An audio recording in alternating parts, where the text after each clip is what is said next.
On Halloween night, a woman stayed home with her daughter for just a few minutes while her husband went to the store.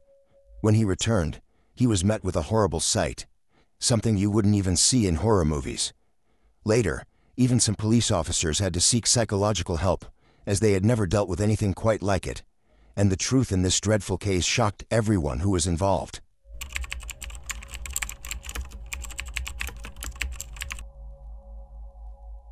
Doreen Erbert was born on November 29, 1952, in California, and grew up in a very large family of 5 children. Doreen was a kind, positive person who always sought to help others. Since her school years, she decided to pursue a career that would allow her to help people. So after college, she moved to San Francisco and started working as a physiotherapist. Doreen also dreamed of creating her own big family, and soon the opportunity presented itself. At the age of 24, she met a man named Michael Dennis. He worked at a manufactory near Doreen's clinic, and soon the couple began dating. A few months later, they decided to get married, and in 1976, their son Paul was born. Initially, Michael and Doreen were happy together, but after the birth of their child, their relationship started to deteriorate. Within a year, they decided to divorce. Their son stayed with his mother, and Michael could regularly visit him.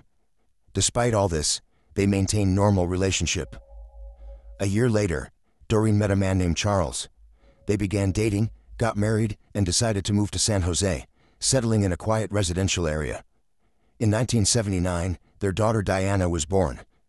Charles, like his wife, dreamed of having a big family. He raised her son and was overjoyed at the arrival of their daughter. However, tragedy struck the family in February 1980. 4-year-old Paul climbed over the fence around their pool and fell into the water. Doreen, who was at home at the time, noticed it too late. She pulled her son out of the water and called for an ambulance. They took the child to the hospital, and he was connected to a life support machine. But after 10 days, the doctors concluded that there was no chance of survival. The decision was made to disconnect him from the machine. Doreen was devastated and broken. She couldn't stop blaming herself, even though the police investigation showed it wasn't her fault. Nevertheless, the woman continued to live, and her little daughter helped her cope with this tragedy. 4 years after the tragic events, something good finally happened with the family.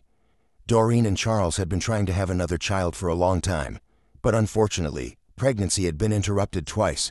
Eventually, Doreen became pregnant again, and this time, everything was going well. The couple was expecting the arrival of a boy scheduled to be born in early November. Just a few days before Doreen was supposed to go to the hospital, the family decided to participate in Halloween activities. It was the evening of October 31st. All neighbors decorated their homes, handed out candies, and went trick-or-treating with their children in the neighborhood. Diana, who was 4 at the time, really wanted to join in, and her parents couldn't refuse. Despite Doreen being 9 months pregnant, she went trick-or-treating with her daughter, while Charles stayed home, handing out candies to other kids. The mother and daughter returned home shortly before 9 p.m. Charles informed his wife that they were running out of candies, and he planned to drive to the nearest store to refill their supplies, because he didn't want to leave the neighborhood kids without treats. He left the house around 8:50 p.m. and returned approximately 15 minutes later.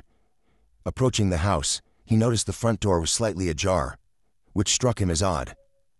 However, what awaited him inside was a genuine nightmare. Upon entering, he discovered his wife lying in the corridor on the floor, surrounded by a substantial amount of blood.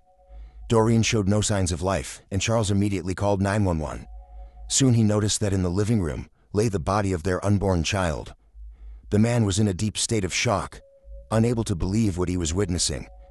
At some point, the thought crossed his mind that Doreen might have had a miscarriage, but he quickly realized it was much worse. Next to the child lay a human hand. Charles immediately understood it belonged to Doreen. Realizing that someone had attacked his family, he began searching for his daughter, fearing that something might have happened to her as well. There was so much blood on the floor that the man even slipped and fell while running through the house. Fortunately, the girl was alive. She was hiding behind the sofa in the living room. When the ambulance arrived, paramedics found a weak pulse in Doreen and rushed her to the hospital. Unfortunately, they couldn't save her, and she passed away in the ambulance. Her child also did not survive. Besides being removed from the woman's womb, The unknown assailant inflicted numerous blows on the baby. Medical experts examined Doreen's body and concluded that she had been struck numerous times with a long, sharp object resembling a sword or machete. Meanwhile, the police investigated the house, which resembled a scene from a horrific horror movie. Later, several officers sought psychological help, as even they couldn't cope with what they had witnessed. Blood was everywhere, on the floor, walls, and even the ceiling. Investigators examined the entire house but didn't find the perpetrator or any clues. Outside the house, police saw bloody footprints on the sidewalk. They stopped in the middle of the road, leading investigators to believe the killer had gotten into a car at that spot. Soon, officers discovered another clue. On the lawn in front of the house, there was a wolf mask covered in blood. They speculated that it might belong to the killer, as Charles stated they never owned such a mask. The evidence was sent to the laboratory, and police tried to talk to Diana. The girl was in complete shock, but she was the sole witness to what happened and potentially could help identify the assailant. Diana told him that shortly after her father left for the store, someone knocked on their door. Doreen went to answer and saw a man in a wolf mask holding a long blade. He told her, "I'm going to kill you now." After that, the woman screamed at her daughter to run out of the house, and the girl hid behind the sofa. Diana couldn't recall what happened next to the moment when her father found her. She also couldn't help the police identify the attacker, as he was wearing a wolf mask. Initially, investigators considered the victim's husband as a suspect. They found it suspicious how his trip to the store coincided with the arrival of the killer, as Doreen was attacked just minutes after her husband left home. When Charles returned, he stepped on blood multiple times, even falling and getting covered in it. Police didn't rule out the possibility that he might have done this intentionally to have an excuse for the blood on his clothes. However, detectives quickly found several inconsistencies in this theory. Firstly, Charles's shoes clearly didn't match those that left bloody footprints on the street. Secondly, the killer likely got into a car parked on the road in front of the house, but there were no blood traces found in Charles's vehicle, nor a different pair of shoes. Police went to the store Charles visited and spoke to the staff member. He confirmed that Charles did buy candies from him that evening, indicating he didn't have time to commit the murder. Surveillance footage from the store also supported this alibi, so detectives temporarily stopped considering him the prime suspect and asked Charles if he had anyone in mind who might wish harm to his family. And the men immediately pointed to Doreen's ex-husband, Michael. According to Charles initially, Michael maintained a normal relationship with his ex-wife, but everything changed after the death of their son, who drowned in the pool. Michael blamed Doreen, believing she deliberately killed the boy to cut all connections with him. He even filed a civil lawsuit against her, seeking to hold her responsible for the child's death, but lost the case. Even during the time when Michael and Doreen were still married, he occasionally behaved quite strangely. After the birth of their son, he often fell into depression, distancing himself from both his wife and child. Doreen believed all of this somehow connected to his childhood traumas.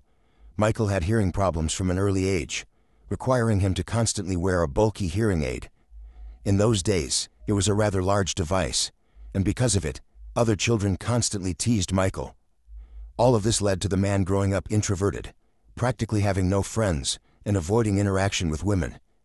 Despite seemingly leaving these issues behind after meeting Doreen, Michael couldn't shake off his old problems completely. This became one of the main reasons for the couple's decision to divorce. When Doreen married Charles, Michael began harboring resentment and animosity towards her, especially disliking the fact that another man was raising his son. These feelings intensified after Paul's death, and he started genuinely hating his ex-wife. Michael also lost his job, where he had spent most of his adult life. This factor also had some negative affect on him. After hearing all of this, the detectives decided to go to the man's house and talk to him.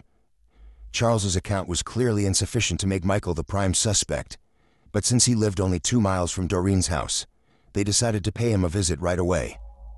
Officers arrived at his home around midnight and saw the pickup truck parked near the garage.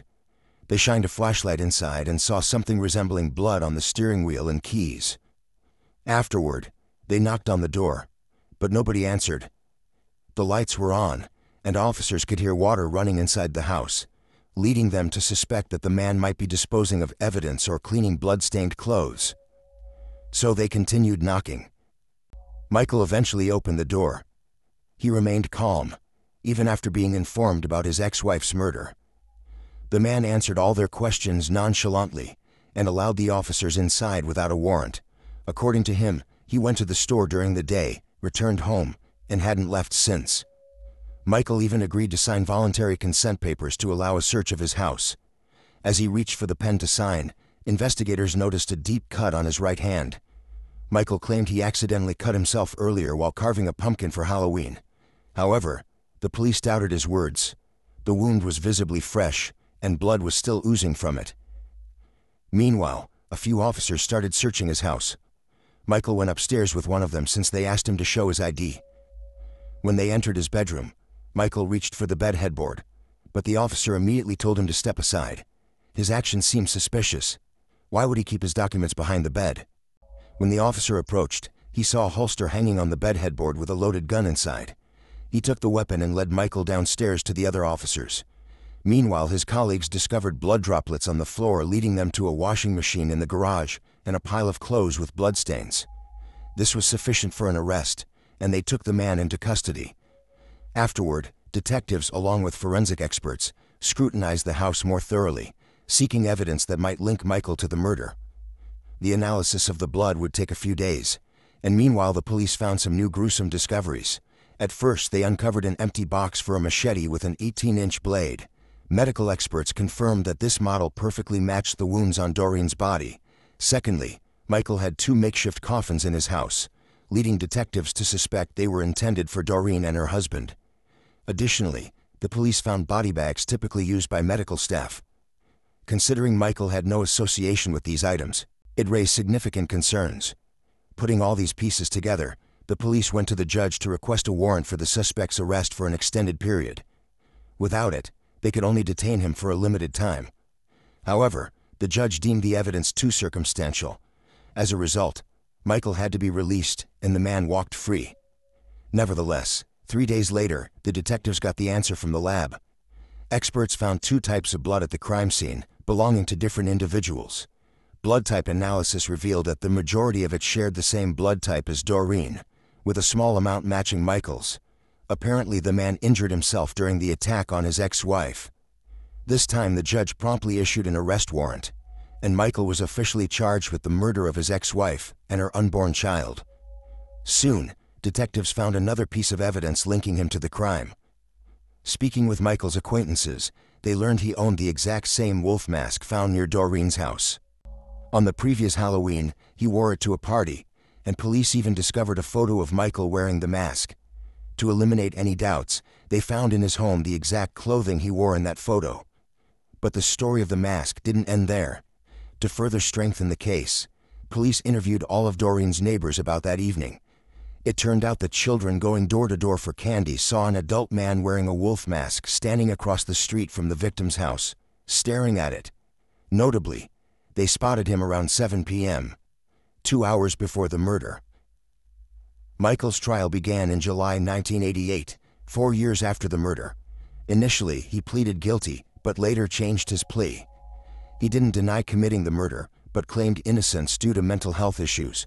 A psychologist assigned to him concluded that he indeed had serious mental problems. Michael told him that he snapped because of Halloween. Witnessing other kids joyfully trick-or-treating reminded him of Paul's death, triggering his breakdown. According to Michael, he went to Doreen's house with a machete on that evening. When she opened the door, he said, "You killed my son," and added that he intended to murder her. She immediately recognized the man behind the mask, screamed for her daughter to run, and in the next second, Michael attacked her. He insisted that he was unaware of Doreen's pregnancy, a claim that seemed hard to believe. Standing at just 4'11" feet tall, all her friends insisted it was impossible not to notice her pregnancy. Before the tragedy, they even joked that because of her belly, Doreen had become broader than taller. The prosecution argued that the man was fully aware of his actions and had planned the crime in advance. During the investigation, detectives discovered he had told friends about his desire to kill his ex-wife and her husband, then dispose of their bodies in the bay. Given that they found 2 coffins and body bags in his home, the prosecution suggested he intended to carry out this plan, but changed his mind for some reason. Perhaps he panicked or feared staying in the house too long, thinking he might get caught. Doreen's daughter Diana also testified at the trial. At that time, she was 9 years old and still vividly remembered what happened. Charles didn't want his daughter to go through such a traumatic experience, but she was the only witness. The trial spanned a year, and in the end, the man was found guilty of murdering Doreen and her child. Michael was sentenced to death, but while he awaited execution, California imposed a moratorium on the death penalty. As a result, Michael remains behind bars to this day, and his sentence is unlikely to be carried out anytime soon. Many years later, Diana revealed that this murder haunted her throughout her life, never allowing her to forget that horror for a moment. Eventually, she decided to forgive Michael and try to leave it all in the past, fearing she might lose her sanity otherwise. Alright guys, thank you for watching.